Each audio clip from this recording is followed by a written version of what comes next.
أعوذ بالله من الشيطان الرجيم. بسم الله الرحمن الرحيم. الحمد لله نحمده ونستعينه ونستغفره ونعوذ بالله من شرور أنفسنا ومن سيئات أعمالنا. من يهده الله فلا مضل له ومن يضلل فلا هادي له.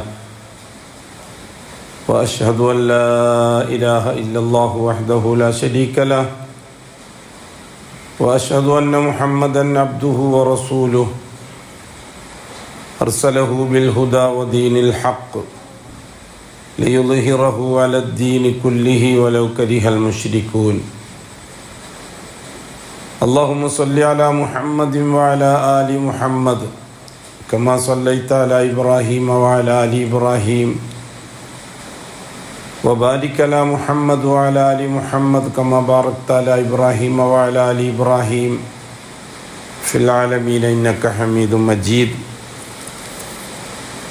يا أيها الذين آمنوا اتقوا الله حق تقاته ولا تموتن إلا وأنتم مسلمون. يا أيها الذين آمنوا اتقوا الله وقولوا قولا سديدا يصلح لكم أعمالكم ويغفر لكم ذنوبكم ومن يطع الله ورسوله فقد فاز فوزا عظيما. يا أيها الناس اتقوا ربكم الذي خلقكم من نفس واحدة وخلق منها زوجها وبث منهما رجالا كثيرا ونساء واتقوا الله الذي تساءلون به والأرحام إن الله كان عليكم رقيبا. أما بعد فإن أصدق الحديث كتاب الله وخير الهدي هدي محمد صلى الله عليه وسلم وشر الأمور محدثاتها وكل محدثة بدعة وكل بدعة ضلالة وكل ضلالة في النار.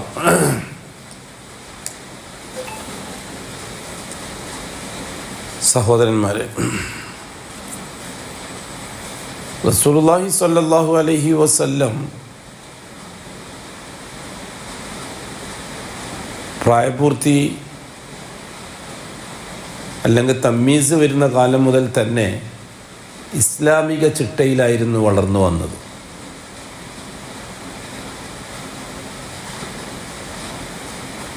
ഒരു ധാരണയുണ്ട്,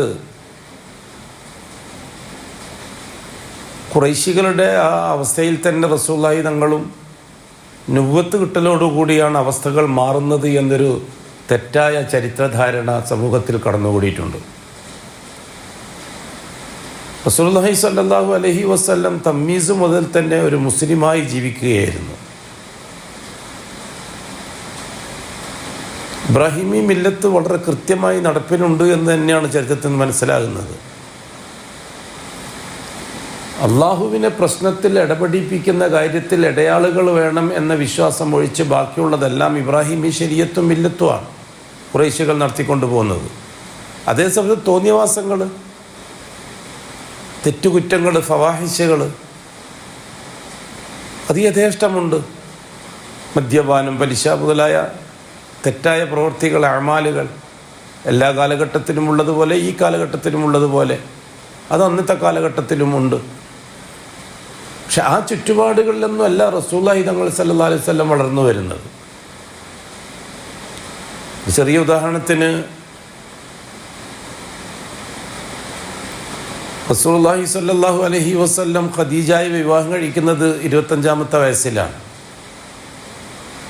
ആ കല്യാണം കഴിഞ്ഞ നാൾ മുതലേ ഖദീജ റളിയല്ലാഹു അൻഹയും റസൂലുള്ളാഹി തങ്ങളും നിസ്കരിക്കാറുണ്ടായിരുന്നു, ഇമാമും ജമാഅത്തായിട്ട്. റസൂലുള്ളാഹി തങ്ങൾ ഇമാമ് നിൽക്കും, ഖദീജ മഅ്മൂമാവും. അതൊരു ദിവസം അലി റളിയല്ലാഹു തആല അൻഹു കാണുന്നു. ചരിത്രരേഖ അങ്ങനെയല്ലേ. റളിയല്ലാഹു അൻഹു ചോദിക്കുന്നു, നിങ്ങൾ എന്താ ചെയ്തുകൊണ്ടിരിക്കുന്നത്? നിസ്കരിക്കുന്നു. അങ്ങനെയാണ് ദീനുൽ ഇസ്ലാമിലേക്ക് അലി റളിയല്ലാഹു തആല അൻഹു ആകർഷിക്കുന്നത്.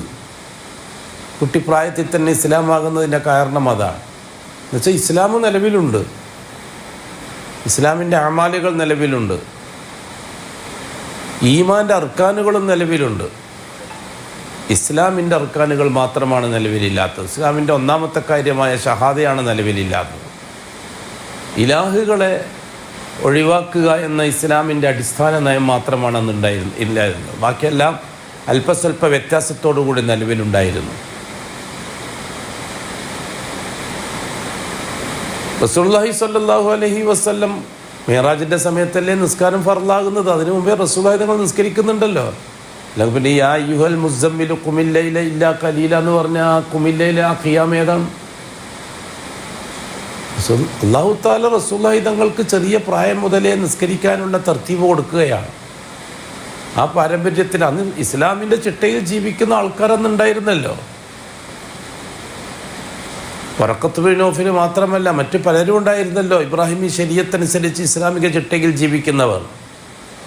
നമ്മൾ മൊത്തത്തിൽ കാഫിരീങ്ങൾ, മൊത്തത്തിൽ മുശ്രിക്കീങ്ങൾ എന്ന് പറഞ്ഞിട്ട് ഈ നാട്ടിലെ ഹിന്ദുക്കളെ പോലെയോ അല്ലെങ്കിൽ ക്രിസ്ത്യാനികളെ പോലെയോ ഉള്ളൊരു സമൂഹമാണ് അവർക്ക് ദീൻ പറഞ്ഞു കൊടുക്കാനുള്ള ദായിയായിട്ടാണ് റസൂലുള്ളാഹി തങ്ങൾ വന്നത് എന്ന തെറ്റായൊരു മെസ്സേജ് മുസ്ലിം സമൂഹത്തെ വല്ലാതെ ആശയക്കുഴപ്പത്തിലാക്കിയിട്ടുണ്ട്. മറ്റൊരു ഗൗരവമുള്ള വിഷയം, എന്തുകൊണ്ട് റസൂലുള്ളാഹി സ്വല്ലല്ലാഹു അലൈഹി വസല്ലം ആ സമയത്ത് ഉപ്പൂപ്പ ഇബ്രാഹിം അലൈഹി സ്വലാത്തു വസ്സലാമിൻ്റെ കാലത്ത് ഖിബിലയായിരുന്ന കഅബാലയത്തിലേക്ക് തിരിഞ്ഞ് നിസ്കരിച്ചില്ല? കഅബാലയം അള്ളാഹുവിൻ്റെ ഭവനമാണെന്ന് റസൂലുള്ളാഹി തങ്ങൾക്കറിയാം. ഉപ്പൂപ്പ ഇബ്രാഹിമും ഉപ്പൂപ്പ ഇസ്മായിലും വല്യുപ്പ ഇബ്രാഹിമും കൂടി നിർമ്മിച്ച വീടാണതെന്നും അറിയാം. അതൊക്കെ നമ്മൾ റസൂലുള്ളാഹി സ്വല്ലല്ലാഹു അലൈഹി വസല്ലം തങ്ങളുടെ വിവാഹത്തിൻ്റെ സമയത്ത് അബൂ താലിബ് നടത്തിയ നിക്കാഹിൻ്റെ ഖുതുബയിൽ ആ കാര്യങ്ങൾ ഇബ്രാഹിം അലൈഹി സ്വലാത്തു വസ്സലാമുമായിട്ട് ബന്ധപ്പെട്ട ഖുറൈശി സമൂഹത്തിൻ്റെ പാരമ്പര്യത്തെപ്പറ്റി ആ പ്രസംഗത്തിൽ പറയുന്നുണ്ടല്ലോ, ആ ഖുതുബയിൽ. അപ്പോൾ അതൊക്കെ റസൂലുള്ളാഹി തങ്ങൾക്ക് നന്നായിട്ട് നേരത്തെ അറിയാമെന്നല്ലേ എൻ്റെ അർത്ഥം. എല്ലാവർക്കും, നിങ്ങൾക്ക് മാത്രമല്ല അവർക്കെല്ലാം നന്നായിട്ട് അറിയാം. എന്നിട്ടും അഷ്റഫുൽ ഖൽഖ് സല്ലല്ലാഹു അലൈഹി വസല്ലം കഅബത്തിൻ്റെ നേരെ തിരിഞ്ഞ് നിസ്കരിച്ചില്ല, ബൈത്തുൽ മുഖദ്ദസിലേക്കാണ് തിരിഞ്ഞ് നിസ്കരിച്ചത്. അങ്ങനെയാണ് അള്ളാഹുവിൻ്റെ കൽപ്പന. അള്ളാഹുവിൻ്റെ കൽപ്പന അനുസരിച്ചാണ് റസൂലുള്ളാഹി തങ്ങൾ കാര്യങ്ങൾ നിർവഹിച്ചു പോകുന്നത് മുന്നോട്ട്. ഖുറൈശി സമൂഹമോ അവർ കഅബാലയത്തിൻ്റെ നേരെ തിരിഞ്ഞിട്ടാണ് നിസ്കരിക്കുന്നത്. അബൂ താലിബ്, അബൂ ജഹൽ, ഉത്ബത്ത്, ശൈബത്തെല്ലാം കഅബത്തിന് നേരെ തിരിഞ്ഞ് നിസ്കരിക്കുന്നു. റസൂലുള്ളാഹി തങ്ങൾ മാത്രം ബൈത്തുൽ മുഖദ്ദസിലേക്ക് തിരിഞ്ഞ് നിസ്കരിക്കുന്നു. അതിനെപ്പറ്റി എന്തായാലും ഒരു പഠനവിധേയമാക്കാത്ത എന്തുകൊണ്ടാണ്? ഖുറൈശികൾക്ക് അന്ന് കിബിലയുണ്ടല്ലോ, ഖുറൈശികൾ നിസ്കരിക്കുന്നു. ആ നിസ്കരിക്കുന്ന കിബില കഅബത്തിലേക്കല്ലേ, കഅബത്തിൻ്റെ പരിപാലകന്മാരല്ലേ അവർ. ബൈത്തുൽ മുഖദ്ദസുമായിട്ട് ഖുറൈശികൾക്ക് എന്ത് ബന്ധമാണ്? ഖുറൈശികളുടെ ചരിത്രത്തിൽ ബൈത്തുൽ മുഖദ്ദസ് ഇല്ലല്ലോ. അത് ഇസ്ഹാഖ് നബിൻ്റെ പാരമ്പര്യത്തിലാണല്ലോ ബൈത്തുൽ മുഖദ്ദസ് ഉള്ളത്. ഇസ്മായിലി പാരമ്പര്യത്തിൽ ബൈത്തുൽ മുഖദ്ദസ് ഇല്ലല്ലോ. ഇസ്മായിലി പാരമ്പര്യത്തിൽ മക്ക ഷരീഫല്ലേ ഉള്ളത്. എന്നിട്ട് റസൂലുള്ളാഹി സ്വല്ലല്ലാഹു അലൈഹി വസല്ലം എന്തുകൊണ്ട് കഅബാലയത്തിലേക്ക് തിരിഞ്ഞ് നിസ്കരിക്കാതെ ബൈത്തുൽ മുഖദ്ദസിലേക്ക് തിരിഞ്ഞ് നിസ്കരിച്ചു? മക്കയിൽ ജീവിക്കുന്ന കാലത്തൊന്നും നിസ്കരിച്ചിട്ടില്ല. മദീനയിൽ എത്തിയപ്പോഴും ഏതാണോ 1.5 കൊല്ലത്തോളം റസൂലുള്ളാഹി തങ്ങൾ ബൈത്തുൽ മുഖദ്ദസിലേക്ക് തിരിഞ്ഞിട്ടല്ലേ നിസ്കരിച്ചത്, മസ്ജിദുൽ അഖ്സയിലേക്ക് തിരിഞ്ഞിട്ട്. അത് ഉലമാക്കൾ പറയുന്ന ഒരു കാരണം, കഅബാലയത്തിന് ചുറ്റും ജാറങ്ങൾ ഉണ്ടായിരുന്നു, ബൈത്തുൽ മുഖദ്ദസിന് ചുറ്റും ജാറങ്ങൾ ഉണ്ടായിരുന്നില്ല. അതൊരു വലിയ വിഷയമാണ്. ജാറം കൈകാര്യം ചെയ്യുന്നവരെ ഒരു കാരണവശാലും പള്ളിയുടെ പരിപാലകന്മാരാക്കാൻ പറ്റുകയില്ല. അവൻ മുശ്രിക്കീങ്ങളാണ്. അത് ആലിമായാലും ശരി, ജാഹിലായാലും ശരി, ഉലമാ ആയാലും ശരി, ഉമറ ആയാലും ശരി. കാരണം ഖുറൈശികളാണ് കഅബാലയത്തെ പരിപാലിക്കുന്നത്. ഖുറൈശികളാവട്ടെ കഅബാലയത്തിന് ചുറ്റുമുള്ള 300 ചില്ലാനം വരുന്ന മഹാന്മാരുടെയും മഹദിമാരുടെയും ജാറങ്ങളെ പരിപാലകന്മാരാണ്. അവരെ കസ്റ്റഡിയിലാണ് കഅബാലയം ഉള്ളത്. അതുകൊണ്ട് തന്നെ ഒരു കാരണവശാലും ആ പള്ളിൻ്റെ നേരെ തിരിഞ്ഞ് നിസ്കരിക്കാൻ പാടില്ല എന്ന് അല്ലാഹുവിന് നിർബന്ധമുണ്ട്. പിന്നെ എന്തിനാ അല്ലാഹു തആല നീട്ടിവെച്ചത്? കഅബാലയത്തെ ഖിബിലയാക്കാൻ വേണ്ടിയിട്ട് നീട്ടിവെച്ചത് എന്തിനാണ്? സമയം നീട്ടിവെച്ചത് എന്തിനാണ്? അതോ കഅബാലയത്തേക്കാൾ പോരിശുള്ളതാണോ ബൈത്തുൽ മുഖദ്ദസ്? അല്ലല്ലോ. എന്നിട്ടും റസൂലുള്ളാഹി തങ്ങളെ എന്തുകൊണ്ട് അല്ലാഹു തആല നുബുവത്ത് കിട്ടിയതിന് ശേഷവും എന്തുകൊണ്ട് കഅബാലയത്തിൻ്റെ നേരെ തിരിഞ്ഞ് നിസ്കരിക്കാൻ അള്ളാഹു അനുവദിച്ചില്ല?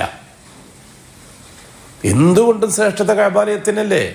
ഇന്ന അവ്വല ബൈത്തിൻ വുളിയ ലിന്നാസി ലല്ലദീ ബിബക്ക. മാലോകർക്ക് വേണ്ടി നിർമ്മിക്കപ്പെട്ട ആദ്യത്തെ ഭവനം മക്കയിലുള്ള കഅബാലയമാണെന്ന് അള്ളാഹ് പറഞ്ഞതല്ലേ? വഇദ് യർഫഉ ഇബ്രാഹീമുൽ ഖവാഇദ മിനൽ ബൈത്തി വ ഇസ്മാഈൽ റബ്ബനാ തഖബ്ബൽ മിന്നാ ഇന്നക അൻതസ് സമീഉൽ അലീം. ഇബ്രാഹിമും ഇസ്മായിലും കൂടി കഅബാലയത്തിൻ്റെ അസ്ഥിവാരം ഉയർത്തിയപ്പോൾ ദുആ ചെയ്തു, സ്വീകരിക്കണേ അള്ളാഹുവേ. സ്വീകരിച്ചു അള്ളാഹ്. സ്വീകരിച്ചത് എങ്ങനെയാണ്? ഞാൻ സ്വീകരിച്ചിരിക്കുന്നു സർട്ടിഫിക്കറ്റ് കൊടുക്കുകയല്ല ചെയ്തത്. സ്വീകരിച്ചതിന് തെളിവായിട്ട് വഅദ്ദിം ഫിന്നാസി ബിൽ ഹജ്ജ് യഅ്തൂക റിജാലൻ വഅലാ കുല്ലി ളാമിരിൻ യഅ്തീന മിൻ കുല്ലി ഫജ്ജിൻ അമീഖ്. ഇബ്രാഹിമെ വിളിക്കൂ മനുഷ്യരെ, മാലോകരെ. അപ്പോൾ വിളിക്കാൻ പറയണമെങ്കിൽ കഅബാലയം കബൂലായി എന്നല്ലേ എൻ്റെ അർത്ഥം? കഅബാലയം കബൂലായതിന് തെളിവാണ് വിളിക്കാൻ പറഞ്ഞത്. എന്നാ നമുക്ക് കയറി നിസ്കരിക്കാൻ പറഞ്ഞാൽ പണി പൂർത്തിയായെന്നല്ലേ എൻ്റെ അർത്ഥം? ഇത് കബൂലായി. അള്ളാഹുവിൻ്റെ അടുക്കൽ കബൂലായപ്പോഴാണ് അള്ളാഹു താല രണ്ടാമത്തെ ജോലി ഏൽപ്പിക്കുന്നത്. അപ്പോൾ ഒന്നാമത്തെ ജോലി വഅഹിദിന ഇലാ ഇബ്രാഹിമ വ ഇസ്മാഈല അൻ തഹിറ ബൈതി ലിത്വായിഫീന വൽ ആകിഫീന വറുക്കഇ സുജൂദ്. ഇത് അള്ളാഹ് പറഞ്ഞതല്ലേ? റുക്കുവും സുജൂദും ചെയ്യുന്നവർക്ക് വേണ്ടി കഅബാലയത്തെ ശുദ്ധിയാക്കാൻ അള്ളാഹു ഇബ്രാഹിം അലൈഹി സ്വലാത്തു വസ്സലാമിനും ഇസ്മായിലിനും വിവരം കൊടുക്കുന്നല്ലേ പറഞ്ഞത്. ഇതെല്ലാം ഉണ്ടായിട്ടും എന്തുകൊണ്ട് റസൂലുള്ളാഹി സ്വല്ലല്ലാഹു അലൈഹി വസല്ലമ തങ്ങളെ മക്ക വിടുന്നത് വരെയും കഅബാലയത്തിൻ്റെ നേരെ തിരിഞ്ഞ് നിസ്കരിക്കാൻ അനുവദിച്ചില്ല? നുബുവത്തിൻ്റെ 11-ാം കൊല്ലമാണല്ലോ 5 വക്ത് നിസ്കാരം ഫർളാകുന്നത്. ആ ഫർളായ നിസ്കാരവും നിർവഹിക്കാൻ അല്ലാഹു തആല അനുവദിച്ചില്ല. ഫർളായ നിസ്കാരം നിർവഹിക്കാനും കഅബാലയത്തിൻ്റെ നേരെ തിരിഞ്ഞ് നിസ്കരിക്കാൻ അനുവദിച്ചില്ല. എത്ര നേരം റസൂലുള്ളാഹി തങ്ങളുടെ മനസ്സിൽ ആഗ്രഹം കഅബാലയം ഖിബലയാകണമെന്നായിരുന്നു, അള്ളാഹ് അനുവദിച്ചില്ല. എന്തുകൊണ്ട്? ഒന്നാമത്തെ കാര്യം അവിടെ ജാറങ്ങളുണ്ട് എന്നതുകൊണ്ട് തന്നെയാണ്. ഒരുപക്ഷെ ആ ഭാഗത്തേക്കാരും കടന്നിട്ടുണ്ടാവില്ല, കടക്കൂല. കാരണം ഇവിടുത്തെ ഈ ഭൂരിപക്ഷത്തെ തൃപ്തിപ്പെടുത്താൻ വേണ്ടിയിട്ടാണ് സലഫി ന്യൂനപക്ഷം തയ്യാറായിക്കൊണ്ടിരിക്കുന്നത്. ഈ ഭൂരിപക്ഷത്തെയും ഖാദിയാനി ന്യൂനപക്ഷത്തെയും കയ്യിലെടുത്തുകൊണ്ട് ഇസ്ലാഹി പ്രവർത്തനം മുന്നോട്ട് പോകാൻ വേണ്ടി ശ്രമിച്ചാൽ ഉണ്ടാകുന്ന ദുരിതം ചില്ലറയൊന്നുമല്ല. ആ ദുരിതം ഇന്ന് അനുഭവിക്കുകയാണ് കേരള സമൂഹം. ഇവിടെ വളരെ ഗൗരവമായിട്ട് കാണേണ്ട വിഷയം അതാണ്. റസൂലുള്ളാഹി സ്വല്ലല്ലാഹു അലൈഹി വസല്ലമ തങ്ങൾ 5 വഖത്ത് നിസ്കാരം ഫർളായിട്ടും കഅബാലയത്തിൻ്റെ നേരെ തിരിഞ്ഞ് നിസ്കരിക്കാൻ അല്ലാഹു തആല അനുവദിക്കുന്നില്ല. ആഗ്രഹമായിരുന്നു. എന്നിട്ട് റസൂലുള്ളാഹി തങ്ങൾ എന്ത് ചെയ്യുമായിരുന്നു? റുക്നുൽ ഇറാഖിയുടെയും റുക്നുൽ യമാനിയുടെയും ഇടയിൽ പോയി നിസ്കരിക്കുമായിരുന്നു. 4 മൂലയാണല്ലോ കഅബാലയത്തിന്. അതിന് ഏറ്റവും തെക്കുഭാഗത്തുള്ള മൂലയിൽ പോയിട്ട് തെക്കുഭാഗത്ത് പോയിട്ട് നിസ്കരിക്കും. തെക്കുഭാഗം റുക്നുൽ യമാനിൻ്റെയും റുക്നുൽ ഇറാഖിൻ്റെയും ഇടയിൽ വരും. എന്നിട്ട് ബൈത്തുൽ മുഖദ്ദസിലേക്ക് തിരിഞ്ഞ് നിസ്കരിക്കും. ആള് കണ്ടാൽ വിചാരിക്കും കഅബത്തിന് നേരേക്ക് തിരിഞ്ഞാണ് നിസ്കരിക്കുന്നത്. ആ 2 മൂലൻ്റെ ഇടയിൽ നിസ്കരിച്ച് അങ്ങനെയാണല്ലോ. അതെ, വല്ലാഹി അഷ്റഫുൽ ഖൽഖിൻ്റെ മനസ്സിൽ ആഗ്രഹം ഉണ്ടായിരുന്നു. ആ ആഗ്രഹം പൂർത്തിയാക്കാൻ തന്നെയാണ് മധ്യത്തിൽ കഅബം വരത്തക്ക വിധത്തിൽ ബൈത്തുൽ മുഖദ്ദസിലേക്ക് തിരിഞ്ഞ് നിസ്കരിച്ചത്. എന്നിട്ടും അള്ളാഹു അനുവദിച്ചില്ല. അതെ, ജാറത്തോട് അത്ര വെറുപ്പാണ് അള്ളാഹു തആല. വല്ലാഹി അത് നാം തിരിച്ചറിഞ്ഞേ പറ്റൂ. അതാര് തിരിച്ചറിയണം? ഇവിടുത്തെ ഷിയാക്കളല്ല തിരിച്ചറിയേണ്ടത്, സലഫികളാണ് തിരിച്ചറിയേണ്ടത്. സലഫിയത്ത് വാദിക്കുന്ന മുജാഹിദ് ഗ്രൂപ്പുകൾ അത് തിരിച്ചറിയണം. ആ രീതിയിൽ തന്നെ വിഷയം കൈകാര്യം ചെയ്യണം.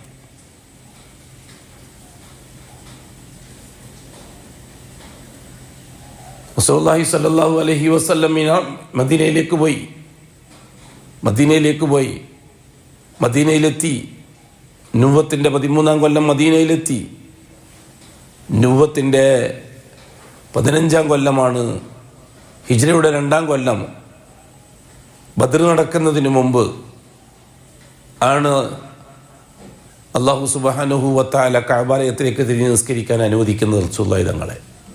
മദീനത്തെത്തിയിട്ട് 1.5 കൊല്ലം അനുവദിച്ചില്ല അല്ലാഹ് മക്കത്തേക്ക് തിരിയാൻ. കാരണം അവിടെ ജാറും പരിപാലകരായ പൂജാരിമാരുമാണ് കഅബാലയത്തെ ഭരിക്കുന്നത്. അത്ര വെറുപ്പാണ് അല്ലാഹു തആലക്ക്. ജാറത്തിനെ പരിപാലിക്കുന്ന പൂജാരിമാരായ പുരോഹിതന്മാരും അതേപോലെ തന്നെ അബൂജഹൽ, ഉത്ബത്ത്, ഷൈബത്തിനെ പോലെയുള്ള ഉമറാക്കൾ, അബൂ താലിബിനെ പോലെയുള്ള ഉലമാക്കൾ, അബൂ താലിബിനെ പോലെയുള്ള ഉലമാക്കൾ, അബൂജഹൽ, ഉത്ബത്ത്, ശൈബത്തിനെ പോലെയുള്ള ഉമറാക്കൾ, ഇവരെല്ലാം ജാറത്തിൻ്റെ ആൾക്കാരാണ്. അതുകൊണ്ട് തന്നെ അല്ലാഹു തആല അനുവദിച്ചില്ല, 1.5 കൊല്ലം അനുവദിച്ചില്ല.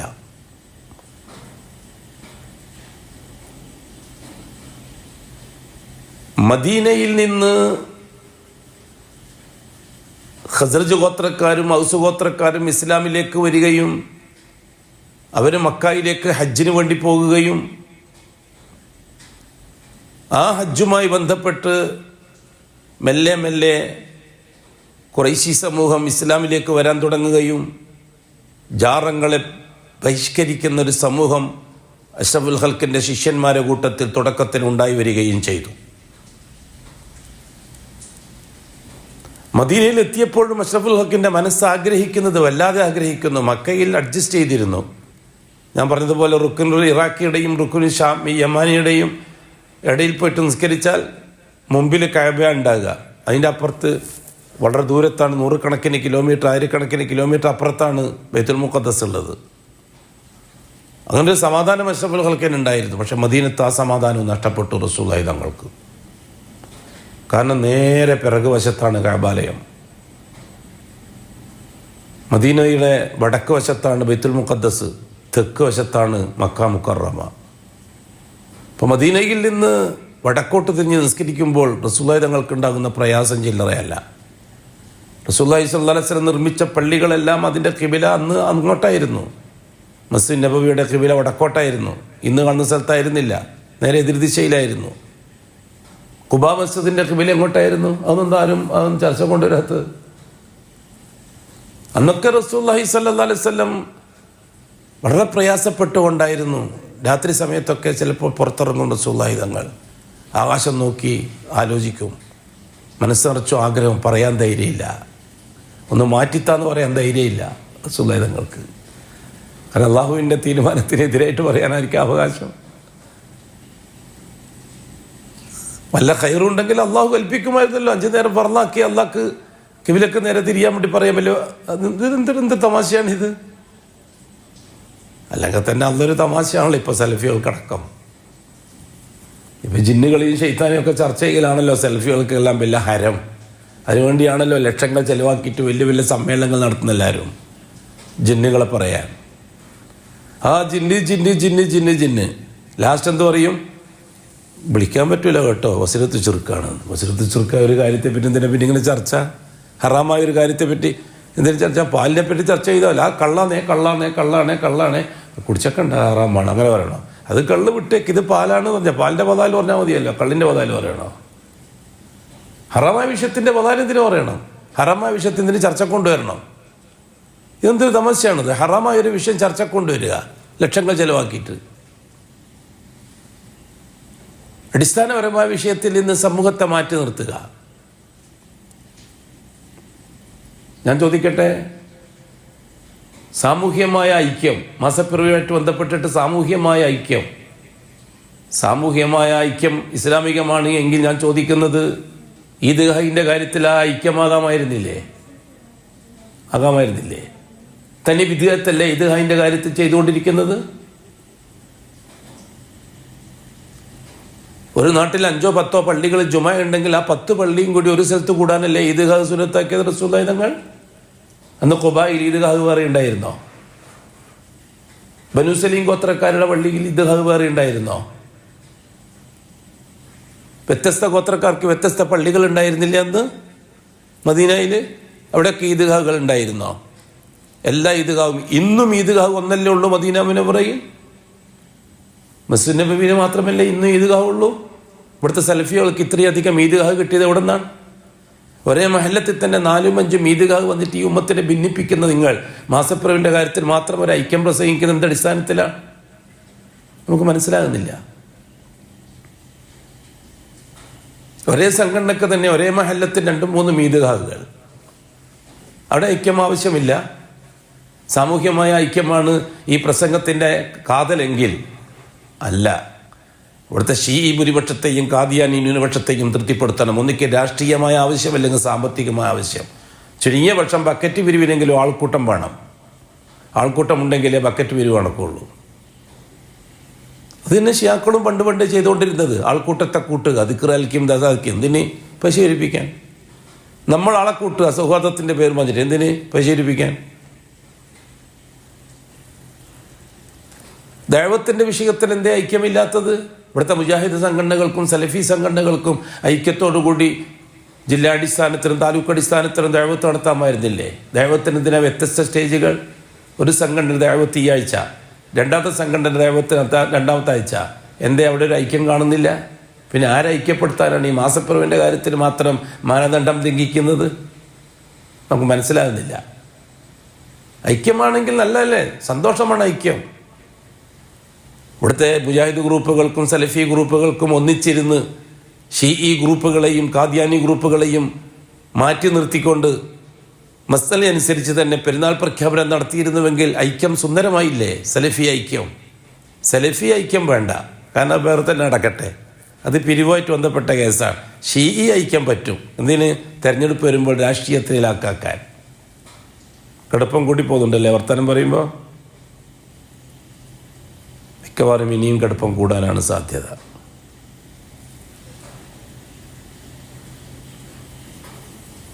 അത്തരം കാര്യങ്ങൾ ഇവിടെ ഐക്യം.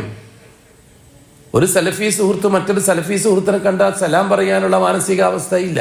എവിടെ പോയി ഐക്യം? ആദ്യം സലഫികളും തമ്മിലുള്ള ഐക്യം നടക്കട്ടെ, എന്നിട്ടല്ലേ ഷിയാക്കളും ഖാദിയാനികളും തമ്മിലുള്ള ഐക്യം. ഷീഈ ഭൂരിപക്ഷത്തെ തൃപ്തിപ്പെടുത്താൻ വേണ്ടിയിട്ടാണ് എങ്കിൽ സലഫി ന്യൂനപക്ഷങ്ങൾ തമ്മിൽ ഒരു ഐക്യമുണ്ടായി ഒരു മേശയ്ക്ക് ചുറ്റും ഇരിക്കുന്ന സന്തോഷം ജനം കാണട്ടെ. മാസപ്പിറവിൻ്റെ കാര്യത്തിലെങ്കിലും സലഫി ഗ്രൂപ്പുകൾ വേറെ, മുജാഹിദ് ഗ്രൂപ്പുകൾ വേറെ. ഞാൻ രണ്ടായിട്ടാണ് കാണുന്നത്. മുജാഹിദ് ഗ്രൂപ്പുകൾ, സലഫി ഗ്രൂപ്പുകൾ. അതെന്താണ് ഏതാണെന്ന് ചോദിച്ചാൽ, വ്യക്തിപരമായി ചോദിച്ചാൽ ഞാൻ പറഞ്ഞുതരാം വിശദമായിട്ട്. അവിടെ മുജാഹിദ് ഗ്രൂപ്പുകളും സലഫി ഗ്രൂപ്പുകളും ഒന്നിച്ചിരിക്കുക, മാസപ്പിറവിൻ്റെ കാര്യത്തിലെങ്കിലും ഒരു ഐക്യത്തിലെത്തുക. പൂർണ്ണമായി ഇവിടുത്തെ ഷീഈ ഭൂരിപക്ഷത്തെ ജാറക്കാൻ. വേറൊരു കാര്യം കൂടി ഞാൻ ചോദിക്കട്ടെ, ഏതാണ് ഈ സൂഫി ഷെയ്ഖുകൾ? ഏതോ ഒരു ഏമാം വന്നിട്ട് ഇവിടുത്തെ ഏതോ ഒരു ജൂത പ്രസ്ഥാനത്തിന് സപ്പോർട്ട് ചെയ്തുകൊണ്ട് സൂഫി ഷെയ്ഖുകളെ സ്ഥാപിക്കാൻ മെനക്കെട്ടല്ലോ. കേരളത്തിലെവിടെയാണ് സൂഫി ഷെയ്ഖുകൾ? ഒരൊറ്റൊരു സൂഫി ഷെയ്ഖിനെ കാണിച്ചു തരാൻ പറ്റുമോ കേരളത്തിൽ? ഷീഈ ഷെയ്ഖ് അല്ലാതെ. മൽ ഫർഖു ബൈന അശ്ശൈഖ് സൂഫിയ വൽ ഷീഇയ്യ. ഷീഈ ഷെയ്ഖിൻ്റെയും സൂഫി ഷെയ്ഖിൻ്റെയും വ്യത്യാസം എന്താ? സൂഫി ഷെയ്ഖുകൾ മുവഹിദുകളാണ്, ഷീഈ ഷെയ്ഖുകൾ മുശ്രിക്കുകളാണ്. ഞാൻ നിങ്ങൾക്ക് പരിചയപ്പെടുത്തി തരാം സൂഫി ഷെയ്ഖുകളെ. ഇന്ത്യയിലുണ്ട് സൂഫി ഷെയ്ഖുകൾ. മഹാനായ അബുൽ ഹസൻ അലി നദീബി സാഹിബ്, അള്ളാഹു അദ്ദേഹത്തെ അനുഗ്രഹിക്കട്ടെ, അദ്ദേഹം സൂഫി ഷെയ്ഖാണ്. പ്യൂർ മുവഹിദാണ്, ശിർക്ക് തൊട്ട് തീണ്ടിയിട്ടില്ലാത്ത മുവഹിദാണ്. പക്ഷെ അദ്ദേഹം സൂഫിയാണ്. അഷ്റഫ് അലി താനബി റഹിമഹുല്ല, അദ്ദേഹം സൂഫി ഷെയ്ഖാണ്, ശിർക്ക് തൊട്ട് തീണ്ടിയിട്ടില്ലാത്ത ഷെയ്ഖ്. കാസിം നാനുത്തവി റഹിമഹുല്ല, അൻവർ ഷാ കശ്മീരി റഹ്മഹുല്ല, വലിയ ഹദീസ് പണ്ഡിതന്മാർ. അവരൊക്കെ ബറേൽവി പ്രസ്ഥാനത്തിനെതിരായിട്ട് ധീരം പോരാടുകയും ഷിർക്കിനെതിരായിട്ട് കെട്ടുകെട്ടുത്ത നയം സ്വീകരിക്കുകയും ചെയ്ത സൂഫികളാണവർ. പക്ഷെ അവർക്ക് സൂഫിയത്വമായിട്ട് ബന്ധമുണ്ട്, തസവുഫുമായിട്ട് ബന്ധം, സൂഫി സിസ്റ്റവുമായിട്ട് ബന്ധം. അവർ സൂഫി ഷെയ്ഖുകൾ. പിന്നെ ഇങ്ങനെ പച്ചക്കള്ളം ഏതോ ഒരുത്തം വന്നിട്ട് പറഞ്ഞത് ഇവിടെ കേരളത്തിൽ സൂഫി ഷെയ്ഖുകളെ ഉണ്ട്, ആ സൂഫി ഷെയ്ഖുകളെയാണ് ഞങ്ങൾ പിൻപറ്റുന്നത് മാസപ്പിറവിൻ്റെ കാര്യത്തിൽ എന്ന് പറയുന്നത്. കള്ളമല്ലേ അത്? ഒരൊറ്റൊരു സൂഫി ഷെയ്ഖിനെ കാണിച്ചു തരാൻ പറ്റുമോ കേരളത്തിൽ? ഒറ്റൊരു സൂഫി ഷെയ്ഖിനെ, ഒരു മുവഹിദായ ഒറ്റൊരു സൂഫി ഷെയ്ഖ് നേതാവിനെ കാണിച്ചു തരാൻ പറ്റുമോ? കാരന്തൂരി ഷീഇയ്യത്തിൽ കാണിച്ചു തരാൻ പറ്റുമോ? ചേളാരി ഷീഇയ്യത്തിൽ കാണിച്ചു തരാൻ പറ്റുമോ? സംസ്ഥാന ഷീഇയ്യത്തിൽ കാണിച്ചു തരാൻ പറ്റുമോ? ദക്ഷിണ ഷീഇയ്യത്തിൽ കാണിച്ചു തരാൻ പറ്റുമോ ഒരൊറ്റൊരു സൂഫി ഷെയ്ഖിനെ? ബഹുമാനപ്പെട്ട ഷെയ്ഖ് സൈനുദ്ദീൻ മഖ്ദൂം റഹിമഹുല്ല സൂഫി ഷെയ്ഖാണ്. സൈനുദ്ദീൻ മഖ്ദൂം റഹിമഹുല്ല. അതിൻ്റെ സലഫിയത്തും സൂഫിയത്തും തിരിച്ചറിഞ്ഞിട്ട് വേണ്ടേ ഇത്തരം കാര്യങ്ങളൊക്കെ ചർച്ച ചെയ്യാൻ. തവളകൾക്ക് മനസ്സിലാവില്ല. തവളകൾ ജാഹിലുകൾ, ഹൈഷുമില്ലാത്ത തെരുമൂക്കില്ലാത്ത തവളകൾ നേതാക്കന്മാരാകുമ്പോൾ ഒന്നും പറഞ്ഞാൽ മനസ്സിലാവില്ല. മാലിൽ ലഫാദി ഹൈഷുമുൻ ലിനൗഫിറത്തിൻ ബലിദ്ദഖാഹു ലിമിൻ ബുഅദില്ലഹാ ശമമു.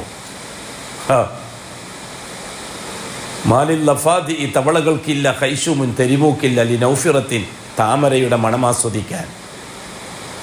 ബലിദ്ദഖാഖുലി വണ്ടുകൾ കൊണ്ട്, മിംബൊഴിദിൻ വളരെ അകലത്തിൽ നിന്ന്, ലഹാ ശമമു വളരെ ദൂരത്ത് നിന്ന് വണ്ടുകൾക്ക് താമരയുടെ മണം ആസ്വദിക്കാൻ വേണ്ടി വരും. പക്ഷെ അതിൻ്റെ ചോട്ടിക്കിടക്കുന്ന തവളകൾക്ക് അത് ആസ്വദിക്കാൻ പറ്റുകയില്ല.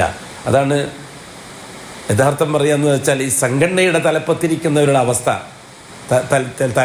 തരിമൂക്കില്ലാത്ത തവളകളെ പോലെ. ദീൻ പറഞ്ഞാൽ മനസ്സിലാവില്ല, സംഘടന പറഞ്ഞാൽ മനസ്സിലാവും. കെട്ടിക്കൂടി പോന്നല്ലേ, മിക്കവാറും ഇനിയും കൂടാനാ സാധ്യത.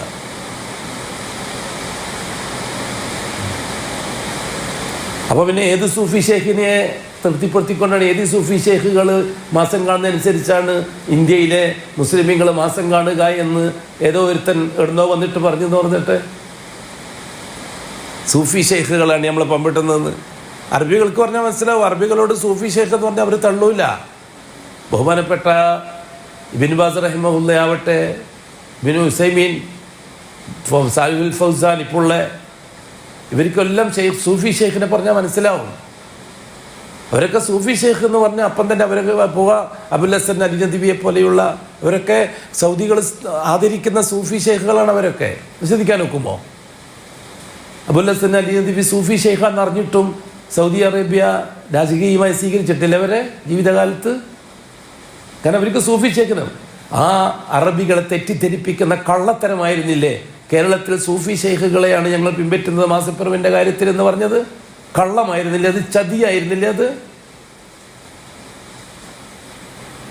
അങ്ങനെ പല വിഷയങ്ങൾ. റസൂലുള്ളാഹി സ്വല്ലല്ലാഹു അലൈഹി വസല്ലം മദീനയിലെത്തി. മദീനയിൽ 1.5 കൊല്ലം കഴിഞ്ഞു. അശോകൻ്റെ ആഗ്രഹം ചില്ലറയല്ല. രാത്രി സമയത്ത് പുറത്തിറങ്ങും, എന്നിട്ട് ആകാശത്തിലേക്ക് ഇങ്ങനെ നോക്കി ചിന്തിക്കും. നബിതങ്ങൾ അതാണ് ചിന്തിക്കുന്നത് എന്ന് അള്ളാഹ് പറഞ്ഞപ്പോൾ തിരിഞ്ഞത്. ആകാശത്തിൽ നോക്കും പല കാര്യത്തിലും റസൂലുള്ളാഹി തങ്ങൾ. മനസ്സിലെന്തെങ്കിലും പ്രയാസം ഉണ്ടെങ്കിൽ അഷ്റഫുൽ ആകാശത്തിലേക്ക് നോക്കി നിൽക്കും. ഒരുപാട് സംഭവങ്ങളുണ്ട്.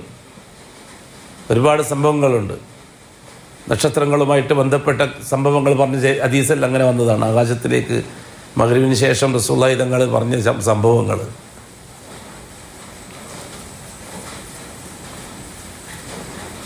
ഏതാണ്ട് ഇബ്രാഹിമി പാരമ്പര്യം പുനഃസ്ഥാപിക്കാൻ കഅബാലയം സജ്ജമാകുന്നുണ്ട്, അതിൻ്റെ ചുറ്റുപാടെത്തിയപ്പോൾ അതിൻ്റെ സൂചന എന്ന നിലക്കായിരുന്നില്ലേ അല്ലാഹു സുബ്ഹാനഹു വ തആല അഷ്റഫുൽ ഖൽക്കിന് മക്ക മുക്കറമ കഅബാലയം തുറന്നു കൊടുക്കുന്നത്? കഅബയെ ഖിബലയായിട്ട്. ഏതാണ്ട് ഇബ്രാഹിമി പാരമ്പര്യത്തെ 2 വഴിയിലൂടെ യോജിപ്പിച്ചെടുക്കണം. എന്താണ് അള്ളാഹുവിൻ്റെ ഹിക്മത്ത്? നിങ്ങൾക്കൊന്നും മനസ്സിലാകാത്തത്? എന്തിനായിരുന്നു അഷ്റഫുൽ ഖൽക്കിനെ മദീനയിലേക്ക് ഹിജ്റ അയച്ചത്? ബരടി സ്ഥലമില്ലാത്തതുകൊണ്ടാ? അള്ളാഹ്ക്ക് അത് അങ്ങനത്തെ ഒരു ആവശ്യം ഉണ്ടായിരുന്നു? റസൂലുള്ളാഹി തങ്ങളെ വേറൊരു നാട്ടിൽ പോയി താപ്പറപ്പിക്കണ്ടേ? അള്ളാഹുവിൻ്റെ അധികാരത്തിലൊന്നും അല്ലേ മറ്റു രാജ്യങ്ങളൊന്നും. ആ മക്ക മുക്കറമയിൽ തന്നെ അഷ്റഫുൽ ഖൽക്കിനെ സ്ഥിരമായി താമസിപ്പിക്കാമായിരുന്നില്ല അള്ളാഹു തആലക്ക്? എന്തേ അള്ളാഹു ചെയ്തില്ല? അള്ളാഹു തആലക്ക് ചരിത്രം, വരും തലമുറകൾക്ക് ചരിത്രം പഠിപ്പിക്കേണ്ടതുണ്ട്, തൗഹീദിൻ്റെ ചരിത്രം. എന്തേ തായിഫിൽ പോയപ്പോൾ അവിടെ അഭയം കൊടുത്തില്ല അള്ളാഹു അഷ്റഫുൽ ഖൽക്കിന്? തായിഫിലല്ലേ ബന്ധുക്കളും കുടുംബക്കാരൊക്കെ ഉള്ളത്? എന്തേ അവിടെ അഭയം കൊടുത്തില്ല? പക്ഷെ തായിഫിൽ അഭയം കൊടുത്താൽ ഒരു ചരിത്രം പൂർത്തിയാക്കേണ്ടതുണ്ട്, അത് പൂർത്തിയാവില്ല. അതുകൊണ്ട് അഭയം കൊടുത്തില്ല. അല്ലാഹു സുബ്ഹാനഹു വ തആല അഷ്റഫുൽ ഖൽക്കിനെ യസ്രിബിലേക്ക് അയച്ചു. എന്തിനാണെന്നറിയുമോ? അത് ഇസ്ഹാക്കിൻ്റെ പേരക്കുട്ടികൾ താമസിക്കുന്നത് യസ്രിബിലാണ്. ഇസ്മായിലിൻ്റെ പേരക്കുട്ടികൾ താമസിക്കുന്നത് മക്കയിലാണ്. ഇസ്ഹാക്കിൻ്റെ പേരക്കുട്ടികൾ താമസിക്കുന്നത് യസ്രിബിലാണ്. അതെ, ബനു ഇസ്രായേൽ. ജൂതന്മാരെന്നും പറഞ്ഞിട്ട് വേറെ തന്നെ ഒരു മതമാണെന്ന് പറഞ്ഞിട്ട് സമൂഹത്തെ ഇതേപോലെ തന്നെ പറ്റിക്കുകയല്ലേ ഈ പുരോഹിതന്മാർ? റസൂലുള്ളാഹി സ്വല്ലല്ലാഹു അലൈഹി വസല്ലം തങ്ങളുടെ കാലഘട്ടത്തിൽ ഖുറൈശികൾ വേറെ തന്നെ ഒരു മതക്കാരാണെന്ന് പറഞ്ഞ് പറ്റിക്കുന്നവരെ ജൂതന്മാർ വേറെ തന്നെ മതക്കാരായിരുന്നോ? അവർ കൃത്യമായി നിസ്കരിക്കുന്നവരായിരുന്നില്ല? ബൈത്തുൽ മുഖദ്ദസിലേക്ക് തിരിഞ്ഞുകൊണ്ട് കൃത്യമായി സക്കാത്ത് കൊടുക്കുന്നവരായിരുന്നില്ല? ബൈത്തുൽ മുഖദ്ദസിലേക്ക് തിരിഞ്ഞുകൊണ്ട് തൗറാത്ത്, പരിശുദ്ധമായ തൗറാത്ത് അത് കൃത്യമായി പാരായണം ചെയ്യുന്നവരായിരുന്നില്ല ഖുറൈശ് യസ്രിബിലുള്ള ജൂതന്മാർ? അവർ മൂസ ശരീഅത്തനുസരിച്ച്, ഇബ്രാഹിമി ശരീഅത്തനുസരിച്ച് അറബികൾ മക്കക്കാർ ജീവിക്കുമ്പോൾ തന്നെ ആയിരുന്നില്ലേ മൂസ ശരീഅത്തനുസരിച്ച് മദീനയിലെ യസ്രിബിലെ ജൂതന്മാർ ജീവിച്ചുകൊണ്ടിരുന്നത്? അവരെ പ്രത്യേക ഒരു മതക്കാരായി പരിഗണിച്ചത് ആരുടെ? ഷിയാക്കളല്ലേ? അതിൻ്റെ ഒന്നിച്ചെന്തിനാ വാല് അതിൻ്റെ അമ്മിൻ്റെ ഇടയിൽ എന്തിനായി വാല് കൊണ്ട് വെക്കാൻ വേണ്ടിയിട്ട് മുജാഹിദ് പ്രസ്ഥാനം തയ്യാറായത്? റസൂലുള്ളാഹി സ്വല്ലല്ലാഹു അലൈഹി വസല്ലം തങ്ങൾ പോകുന്ന സമയത്ത് പ്യൂർ മുസ്ലിമീങ്ങളായിട്ട് ജീവിക്കുകയല്ലേ ജൂതന്മാരവിടെ, ലാ ഇലാഹ ഇല്ലല്ലാഹ് മുസാ റസൂൽ അനുസരിച്ച്. ക്രിസ്ത്യാനികളെക്കാൾ ഭദ്രമായി ഇസ്ലാമിക ചുറ്റിയുള്ളവരല്ലേ മൂജവര്. അവർ കൃത്യമായി തൗറാത്ത് പാരായണം ചെയ്യുന്നവരും പഠിക്കുന്നവരുമല്ലേ അവര്. അഷ്റഫുൽ ഖൽഖ് സല്ലല്ലാഹു അലൈഹി വസല്ലം തങ്ങൾ ധരിക്കുന്ന വസ്ത്രത്തിന്റെ കളറ് വരെ തൗറാത്തിലൂടെ പഠിച്ചെടുത്തിട്ടുണ്ട് അവര്. നബി തങ്ങൾ ധരിക്കുന്ന വസ്ത്രത്തിന്റെ കളറ് വരെ തൗറാത്തിലൂടെ പഠിച്ചെടുത്തിട്ടുണ്ട് ഖുറൈശ് യസ്രിബിലെ ജൂതന്മാര്. അത്ര കൃത്യമായി യഅരിഫൂനഹു കമാ യഅരിഫൂന അബ്നാഅഹും. ചരിത്രകാരന്മാർ പറയാറുണ്ട്, അബ്ദുല്ലാഹിബ്നു സലാമിനോട് ജൂതന്മാർക്ക് സ്വന്തം മക്കളെക്കാൾ നന്നായിട്ട് മുഹമ്മദ് നബിയെ അറിയാം, മക്കളെ അറിയും പോലെ അറിയാമെന്ന്. സ്വന്തം മക്കളെ അറിയും പോലെ ജൂതന്മാർക്ക് ആരെ അറിയാം? യഅരിഫൂനഹു, നബിതങ്ങളെ അവർക്കറിയാം. കമാ യഅരിഫൂന അബ്നാഅഹും, അവരുടെ മക്കളെ അറിയും പോലെ അറിയാം. അബ്ദുല്ലാഹിബ്നു സലാം പറഞ്ഞിട്ടുണ്ട്, മക്കളെ അറിയുന്നതിനേക്കാൾ നന്നായിട്ട് അറിയാം മുഹമ്മദ് നബിയാണ് എന്ന കാര്യം. ഉമർ റളിയല്ലാഹു ചോദിച്ചപ്പോൾ പറഞ്ഞതാ, മക്കളെ അറിയുന്നതിനേക്കാൾ നന്നായിട്ട് അറിയാം. മക്കൾ അതെൻ്റെ മോനാണ് എന്ന് ഭാര്യ പറഞ്ഞതുകൊണ്ടല്ലേ എൻ്റെ മോനായത്, ആണോ ഇല്ലോ എന്ന് എന്തുറപ്പാ? അബ്ദുല്ലാഹിബ്നു സലാം പറഞ്ഞതാ, എൻ്റെ ഭാര്യ ഗർഭം ധരിച്ചത് എന്നിൽ നിന്നാണെന്ന് എൻ്റെ ഭാര്യ പറഞ്ഞതുകൊണ്ടല്ലേ അതെൻ്റെ മോനാണെന്ന് എനിക്ക് മനസ്സിലായത്. മറ്റും പലതും സംഭവിച്ചൂടെ? അതിനേക്കാൾ ഉറപ്പുള്ള കാര്യമാണ് മുഹമ്മദ് നബിയാണെന്നുള്ള കാര്യം. അപ്പോൾ ഉമർ റളിയല്ലാഹു അൻഹു അബ്ദുല്ലാഹിബ്നു സലാമിൻ്റെ തലയെ ചുംബിച്ചത്. അത്രയും വലിയ വാക്ക് വേറെ മുസ്ലിമീങ്ങളെ വേറെ ആരും പറഞ്ഞിട്ടില്ല. ഒരു ജൂതമതത്തിൽ ജൂതായുസത്തിൽ നിന്ന് ജൂത പാരമ്പര്യത്തിൽ നിന്ന് ഇസ്ലാമിലേക്ക് വന്ന അബ്ദുല്ലാഹിബ്നു സലാമ പറഞ്ഞത്. ചരിത്രം കൃത്യമല്ലേ? റഹീഖുൽ മഖ്തൂമിൽ ബഹുമാനപ്പെട്ട മറ്റേ മുബാറക് പൂരി റഹ്മഹുള്ള വളരെ കൃത്യമായിട്ട് വിശദീകരിച്ചിട്ടുണ്ടല്ലോ. മറ്റുള്ള ചരിത്ര കിതാബുകളൊക്കെ കാണാമല്ലോ എല്ലാവരും.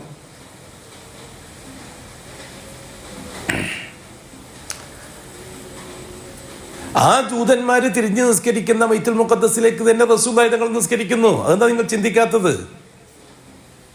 മദീനയിലെത്തിയപ്പോൾ യസ്രിബിലെത്തിയപ്പോൾ ജൂതന്മാര് തിരിഞ്ഞ് നിസ്കരിക്കുന്നത് ബൈത്തുൽ മുഖദ്ദസിലേക്കാണ്. റസൂലുള്ളാഹി തങ്ങൾ നിസ്കരിക്കുന്നതും ബൈത്തുൽ മുഖദ്ദസിലേക്കാണ്. എന്താ കാര്യം? ഇസ്ഹാഖി പാരമ്പര്യം ഞങ്ങളതാണ് എന്ന് സ്ഥാപിക്കാൻ. ഇസ്ഹാഖി പാരമ്പര്യം ജൂതന്മാരുടേതല്ല, നമ്മളതാണെന്ന് സ്ഥാപിക്കാൻ മുഹമ്മദ് മുസ്തഫാന്റെ കൈമേ മുഹമ്മദ് മുസ്തഫ തങ്ങളെ ഉപയോഗിച്ചുകൊണ്ട് രണ്ട് പാരമ്പര്യത്തെ ബന്ധിപ്പിക്കാൻ പോവുകയാണ്. റസൂലുള്ളാഹി സ്വല്ലല്ലാഹു അലൈഹി വസല്ലം തങ്ങൾ ഒരുപാട് പ്രയാസപ്പെട്ടിട്ടായിരുന്നു ആ സമയത്ത് ജൂതന്മാരുടെ അമലുകളോട് യോജിച്ചുകൊണ്ട് അമൽ ചെയ്തുകൊണ്ടിരുന്നത്. പക്ഷെ പ്രയാസം അള്ളാഹുവിനെ അറിയിക്കും മനസ്സുകൊണ്ട്. അള്ളാഹു തആല പറഞ്ഞു റസൂലുള്ളാഹി തങ്ങളോട്, ഖദ് നറാ തഖല്ലുബ വജ്ഹിക ഫിസ്സമാ, ഓ മുഹമ്മദ് സല്ലല്ലാഹു അലൈഹി വസല്ലം, നിങ്ങളുടെ മുഖം നിങ്ങളിങ്ങനെ ആകാശത്തിലേക്ക് തിരിച്ചു വെച്ചുകൊണ്ടിരിക്കുന്നത് ഞാൻ കാണുന്നുണ്ട്. ഇത്ര സ്നേഹമാണ് അള്ളാഹ്ക്ക് റസൂലിനോട്. നിങ്ങളിങ്ങനെ ആകാശത്തിലേക്ക് എന്നെ നോക്കിക്കൊണ്ടിരുന്നിട്ട് നിങ്ങൾ എന്താ ചിന്തിക്കുന്നത് ഞാൻ ശരിക്കും മനസ്സിലാക്കുന്നുണ്ട്. നിങ്ങളുടെ മനസ്സിൽ എന്താ ഉള്ളതെന്ന് ഞാൻ ശരിക്കും മനസ്സിലാക്കുന്നുണ്ട്. ശരി മുഹമ്മദ്, ബേജാറാകണ്ട, അവസരം വരാൻ പോവുകയാണ്. ഫലനുവല്ലിയന്നക ഖിബ്ലതൻ തർളാഹ, നിങ്ങൾക്കിഷ്ടപ്പെട്ട, നിങ്ങൾ തൃപ്തിപ്പെടുന്ന, അള്ളാഹ് സർട്ടിഫിക്കറ്റ് കൊടുക്കുകയാണ് മുഹമ്മദ് നബിൻ്റെ തൃപ്തി യാഥാർത്ഥ്യമാണ് എന്ന്. ആ തർളാഹ എന്നുള്ള വാക്കിന് ഉലമാക്കൾ ഒരുപാട് അർത്ഥം വെച്ചിട്ടുണ്ട്. അള്ളാഹ് അംഗീകരിച്ചു കൊടുക്കുകയാണ് റസൂലുള്ളാഹി തങ്ങൾക്ക്. നിങ്ങളെ തൃപ്തി, നിങ്ങളെ ഇഷ്ടം അത് ആസ്ഥാനത്തല്ല, ശരിയായ തൃപ്തിയും ശരിയായ ഇഷ്ടവും ആഗ്രഹവും തന്നെയാണ് കഅബത്തിലേക്ക് തിരിഞ്ഞ് നിസ്കരിക്കണമെന്ന നിങ്ങളുടെ ആഗ്രഹം ചെറിയ കാര്യമല്ല എന്ന് അല്ലാഹു തആല പറയുകയാണ് റസൂലുള്ളാഹി. ഖിബ്ലതൻ തർളാഹ, നിങ്ങൾ തൃപ്തിപ്പെടുന്ന ഖിബ്ലയിലേക്ക് തന്നെ നിങ്ങളെ ഞാൻ തീർച്ചയായിട്ടും തിരിച്ചു പോകും. അവസരം വരട്ടെ. എന്താണ് അവസരം? ആദമി പാരമ്പര്യത്തിൽ നിന്ന് ഇബ്രാഹിമിലേക്ക്, ഇബ്രാഹിമിൽ നിന്ന് 2 ചാനൽ, ഇസ്മായിലി പാരമ്പര്യത്തിൽ ഖുറൈശികൾ, ഇസ്ഹാഖി പാരമ്പര്യത്തിൽ യസ്രിബിലെ ജൂതന്മാർ. ഈ ഇസ്മായിലി പാരമ്പര്യത്തെയും ഇസ്ഹാഖി പാരമ്പര്യത്തെയും മുഹമ്മദ് നബിൻ്റെ കൈകളിൽ കൊടുക്കണം. എന്നിട്ട് ഖിയാമത്ത് നാൾ വരെ ഒറ്റ നേതൃത്വത്തിൻ്റെ ചോട്ടിൽ മനുഷ്യരാശി മുഴുവനും ഉണ്ടാവണം. എന്താണ് അള്ളാഹുവിൻ്റെ പ്രോഗ്രാം? എന്തെങ്കിലും ചിന്തിക്കാത്തത്? എന്തൊരു അജീബായ തദ്ബീറാണ് അള്ളാഹുവിൻ്റെ. സമയം വന്നപ്പോൾ റസൂലുള്ളാഹി തങ്ങൾ പറഞ്ഞു, ഫവല്ലി വജ്ഹക ശത്റൽ മസ്ജിദിൽ ഹറാം. ശരി, ഇന്നു മുതൽ അങ്ങോട്ട് നിസ്കരിച്ചു. ഒരു ളുഹറിൻ്റെ സമയത്താണ് നിയമം വരുന്നത്. അസ്റോടുകൂടി കഅബയിലേക്ക് തിരിഞ്ഞ് നിസ്കരിക്കലോടെ അപ്പോഴേക്ക് പ്രശ്നങ്ങൾ തുടങ്ങിപ്പുറം ജൂതന്മാർ. നമ്മൾ വന്നിട്ടില്ലേ മുഹമ്മദ് അപകടകാരിയാണ് എന്ന്? മുഹമ്മദ് ചിലപ്പോൾ നിസ്കരിക്കും തെക്കോട്ട്, ചിലപ്പോൾ നിൽക്കും വടക്കോട്ട്, ചിലപ്പോൾ നിൽക്കും കിഴക്കോട്ട്, ചിലപ്പോൾ നിൽക്കും പടിഞ്ഞാറോട്ട്. എന്തൊരു തോന്നിയ വാസമാണ് ഈ മുഹമ്മദ്. ജൂതന്മാരങ്ങ് ഇളകി. അതുവരെ ഇളകാത്ത ജൂതന്മാർ ഇപ്പോൾ ഇളകി. ആ ഇളക്കം അള്ളാഹുവിന് ആവശ്യമായിരുന്നു. എന്തിനെന്നറിയുമോ? സകലതും മുഹമ്മദിൻ്റെ കയ്യിലേക്ക് വരാൻ പോകുന്നു എന്ന സൂചന. ഉടൻ തന്നെ അള്ളാഹുവിൻ്റെ തർത്തീബുണ്ടായി ബദർ യുദ്ധത്തിന്. ബദർ യുദ്ധത്തോടുകൂടി ലോകം മുഴുവനും ഞെട്ടി. അത് കഴിഞ്ഞിട്ട് റസൂലുള്ളാഹി സ്വല്ലല്ലാഹു അലൈഹി വസല്ലം തങ്ങൾ അബൂബക്കർ സിദ്ദീഖിൻ്റെ നേതൃത്വത്തിൽ ഹജ്ജ് സംഘത്തെ അയച്ചു. അബൂബക്കർ സിദ്ദീഖ് അള്ളാഹു റസൂലുള്ളാഹി തങ്ങൾ പോയില്ല. റസൂലുള്ളാഹി തങ്ങൾക്ക് പോകാൻ ആഗ്രഹമുണ്ടായിരുന്നു, ഹജ്ജിന് പോയില്ല. കാരണം ജാറം അവിടുന്ന് മാറിയിട്ടില്ല. അതുകൊണ്ട് മക്കയിൽ ഇപ്പോഴും ജാറങ്ങൾ കിടക്കുകയാണ്. ആ സമയത്ത് പോകാൻ പറ്റൂല. പോയില്ല റസൂലുള്ളാഹി തങ്ങൾ. അന്ന് റസൂലുള്ളാഹി തങ്ങൾ ഹജ്ജിന് പോയിരുന്നുവെങ്കിൽ ജാറപ്പള്ളിയിൽ കയറി നിസ്കരിക്കൽ അനുവദനീയമാണെന്ന് പറഞ്ഞേനെ മല്ലന്മാർ, സലഫി മുസ്ലിയാക്കന്മാരും പറഞ്ഞേനെ. അള്ളകാത്ത് റസൂലുള്ളാഹി സ്വല്ലല്ലാഹു അലൈഹി വസല്ലം അബൂബക്കർ സിദ്ദീഖിനെ അമീറാക്കിക്കൊണ്ടയച്ചു. പാരമ്പര്യക്കാരുണ്ട് ഹജ്ജിന് ഇഷ്ടം പോലെ. അതുകൊണ്ടാണ് റസൂലുള്ളാഹി തങ്ങൾ പോകാതിരുന്നത്. പാരമ്പര്യ മുസ്ലിമീങ്ങൾ എന്ന് വെച്ചാൽ ഇന്ന് ഇന്ത്യയിൽ നിന്ന്, കേരളത്തിൽ നിന്ന് സലഫികളായ ഹാജിമാരും ഷിയാക്കളായ ഹാജിമാരും പോകുന്നത് പോലെ റസൂലുള്ളാഹി തങ്ങൾ അമീറാക്കിയതായിരിക്കാം. സലഫികൾക്കാണ് റസൂലുള്ളാഹി തങ്ങൾ അബൂബക്കർ സിദ്ദീഖിനെ അമീറാക്കിയത്. അതേസമയം ഒന്നിച്ച് ബാക്കിയുള്ളവരും ഉണ്ടായിരുന്നു. എന്ന് വെച്ചാൽ അവർ മുസ്ലിമീങ്ങളാണ് ഇന്നത്തെ പോലെ തന്നെ. പക്ഷെ ഒരു കൂട്ടർ ഷീഈ മുസ്ലിമീങ്ങളാണ്, മറ്റേത് ശരിയായ ശരിയായ പ്യൂർ ആദർശ മുസ്ലിമീങ്ങളാണ്. ലാ ഇലാഹ ഇല്ലല്ലാഹിലേക്ക് വന്ന മുസ്ലിമീങ്ങളാണ്. എല്ലാവരും ഹജ്ജ് ചെയ്യുന്നുണ്ട്. ഇവിടുന്ന് അങ്ങനെ തന്നെയാണല്ലോ, എല്ലാവരും ഹജ്ജ് ചെയ്യുന്നില്ലേ? ഇവിടെ 1,00,000 ഹാജിമാർ ഇന്ത്യയിൽ നിന്ന് പോയി. എത്ര ശതമാനമാണ് മുഅ്മിനീങ്ങൾ? ഭൂരിപക്ഷവും മുശ്രിക്കീങ്ങളല്ലേ. എന്താ പറയാൻ ഇത്ര മടി? സൗദി ഗവൺമെൻറ് മുശ്രിക്കീങ്ങൾക്കും മുഅ്മിനീങ്ങൾക്കും തുറന്നു കൊടുക്കുന്നു. അതുകൊണ്ട് എല്ലാവരും പോകുന്നു. എല്ലാ ശേഖന്മാരും പോകും, പ്രതിനിധികളും പോകും. ഗവൺമെൻറ് തിരഞ്ഞെടുക്കുന്ന സൗദി ഭരണകൂടത്തിൻ്റെ പ്രതിനിധികളും എന്താണ് പറയാ, ഗസ്റ്റ്, സൗദിയുടെ ഗസ്റ്റായിട്ടും പോകും എല്ലാവരും. ആ കൂട്ടത്തിൽ ചാത്തനും പോത്തനും എല്ലാം ഉണ്ടാവും. ഷീഈ ഗസ്റ്റ് ഉണ്ടാവും, മുജാഹിദ് ഗസ്റ്റ്, സലഫി ഗസ്റ്റ്, എല്ലാ ഗസ്റ്റും ഉണ്ടാവും. റസൂലുള്ളാഹി തങ്ങൾ പോയില്ല. അബൂബക്കർ സിദ്ദീഖിനെ അയച്ചു. പ്രയാസമുണ്ട് റസൂലുള്ളാഹി തങ്ങൾക്കൊന്ന് ഹജ്ജ് ചെയ്യണമെന്ന് വല്ലാത്ത ആഗ്രഹമുണ്ട് റസൂലുള്ളാഹി സ്വല്ലല്ലാഹു അലൈഹി തങ്ങൾക്ക്. ദാ അല്ലാഹു സുബ്ഹാനഹു വ തആല പരിശുദ്ധ ഖുർആനിലൂടെ വ്യക്തമായ ആയത്തുമായിട്ട് വരുന്നു. സൂറത്തു തൗബയിലെ ആദ്യത്തെ ആയത്ത്, ബറാഅത്തും മിനല്ലാഹ്. ഉടൻ തന്നെ അലി അല്ലാഹു തആല അൻഹുവിനെ അയച്ചു റസൂലുള്ളാഹി സ്വല്ലല്ലാഹു അലൈഹി വസല്ലം തങ്ങൾ അബൂബക്കർ സിദ്ദീഖിന്റെ അടുത്തേക്ക്. അലീനെ പറഞ്ഞു വിട്ടു ഈ വിളംബരം നടത്താൻ. മുശ്രിക്കീങ്ങളുമായിട്ടുള്ള എല്ലാ ബന്ധവും അള്ളാഹു അവസാനിപ്പിച്ചിരിക്കുകയാണ്. ഈ കാര്യം പറയാൻ വേണ്ടിയിട്ട്. ഏതാ മുശ്രിക്കീങ്ങൾ? കുഞ്ഞിരാമനും വർഗീസും അല്ല, മുഹമ്മദും അഹമ്മദും ഒക്കെ തന്നെ. എന്നുവെച്ചാൽ ഇവിടുത്തെ ഷിയാക്കൾക്ക് തുല്യമായവർ, അവരെയാണെന്ന് മുശ്രിക്കീങ്ങൾ. അന്ന് പ്രഖ്യാപിക്കാൻ വേണ്ടി പറഞ്ഞു, ഇനി മേലിൽ ഒരു മുശ്രിക്കും കഅബത്തിലേക്ക് ഹജ്ജിന് വരാൻ വേണ്ടി പാടില്ല. അല്ലാഹു അക്ബർ. എന്നുവെച്ചാൽ ഷിയാക്കൾക്കായിരിക്കും. അങ്ങനെ ഒരു തീരുമാനം ഇന്ന് എടുക്കുകയാണെങ്കിൽ, സൗദി ഭരണകൂടം ഇന്ന് എടുക്കുകയാണെങ്കിൽ എത്ര ആളാ ഹജ്ജിനുണ്ടാകുക? ലോകത്ത് മൊത്തത്തിൽ എത്ര ആളാ ഹജ്ജിനുണ്ടാകുക? ബിസിനസ് തകരൂലേ? കേരളത്തിൽ നിന്ന് എത്ര ആളാ ഹജ്ജിനുണ്ടാകുക? നല്ല സുഖമല്ലേ, ഒറ്റ വിമാനത്തിന് പിടിക്കാൻ മാത്രമുള്ള ആൾ, അതിൽ കൂടുതലൊന്നും ഉണ്ടാവില്ല. ഇന്നത്തെ ഈ ചുറ്റുപാടുകളും 10-25 ലക്ഷം ജനങ്ങൾക്ക് കൂടാൻ സൗകര്യമുള്ള പള്ളിയും ഇതൊന്നും കണ്ടിട്ട് ഒന്നും ആരും ചോദിച്ചോണ്ടാ എല്ലാം നല്ല പ്യൂറാണെന്ന്. അലി അല്ലാഹു തആല എന്നെ പോയിട്ട് പറഞ്ഞു അടുത്ത പ്രാവശ്യം വരാൻ പാടില്ല. അതിന് മുമ്പായിട്ട് തന്നെ മക്ക ഫത്ഹിന്റെ വിളിയാളം ഉണ്ടായില്ലേ, ഇന്നാ ഫതഹ്നാ ലക ഫത്ഹൻ മുബീന. ഓ മുഹമ്മദ് നബി, നിങ്ങൾ ആഗ്രഹമനുസരിച്ച് ഒരൊറ്റ ജാറം പോലും ഇല്ലാത്തൊരവസ്ഥയിൽ നിങ്ങളെ കൊണ്ട് ഞാൻ ഹജ്ജ് ചെയ്യിപ്പിക്കും. മക്കം ഫത്ഹിന്റെ സന്ദർഭത്തിൽ സംഭവിച്ചത് എന്താണ്? യുദ്ധം നടന്നോ? ആകെ നടന്നത് ജാറങ്ങളെ മുഴുവനും പൊളിച്ചു മാറ്റുകയല്ലേ ചെയ്തത്. കഅബത്തിന്റെ ഉള്ളിൽ ഇബ്രാഹിം അലൈഹി സ്വലാത്തു വസ്സലാമിന്റെ ചിത്രം വരച്ചിട്ട് പൂജിക്കുമായിരുന്നു. അഷ്റഫുൽ തൃക്കൈ കൊണ്ട് ഒരു തുണി വെള്ളത്തിൽ മുക്കിയിട്ട് തുടച്ച് മായ്ച്ചു കളഞ്ഞില്ലേ ഇതൊക്കെ ഉപ്പാപ്പൻ്റെ ചിത്രം. ഇങ്ങനെ ഷിയാക്കള് മദീശക്കങ്ങളെ ചിത്രം എങ്ങനെ ആരെങ്കിലും മായ്ക്കാൻ തയ്യാറായാൽ നല്ല തമാശയായിരിക്കും. മദീശക്കങ്ങളെ ചിത്രം വെച്ചിരിക്കുകയാണ്. യാ മൗല യാ മൊഹിയുദ്ദീൻ, അതിൻ്റെ പിറകിൽ ഓം നമോ ശിവായ എന്ന് എഴുതി വെച്ചിട്ടുണ്ടെങ്കിൽ എന്തായിരിക്കും അവസ്ഥ? കളഞ്ഞിലെ റസൂലുള്ളാഹി തങ്ങൾ മക്കം ഫത്തിൽ തിരിച്ചു വന്നു. ദാ പോന്നു അഷ്റഫുൽ ഖൽഖ് ഹജ്ജിന്, ഹജ്ജത്തുൽ വിദാ. സുബ്ഹാനല്ലാഹ്, ഹബീബായ മുത്ത് ജാറങ്ങളില്ലാത്ത കഅബാലയത്തിലേക്ക് ഹജ്ജിന്.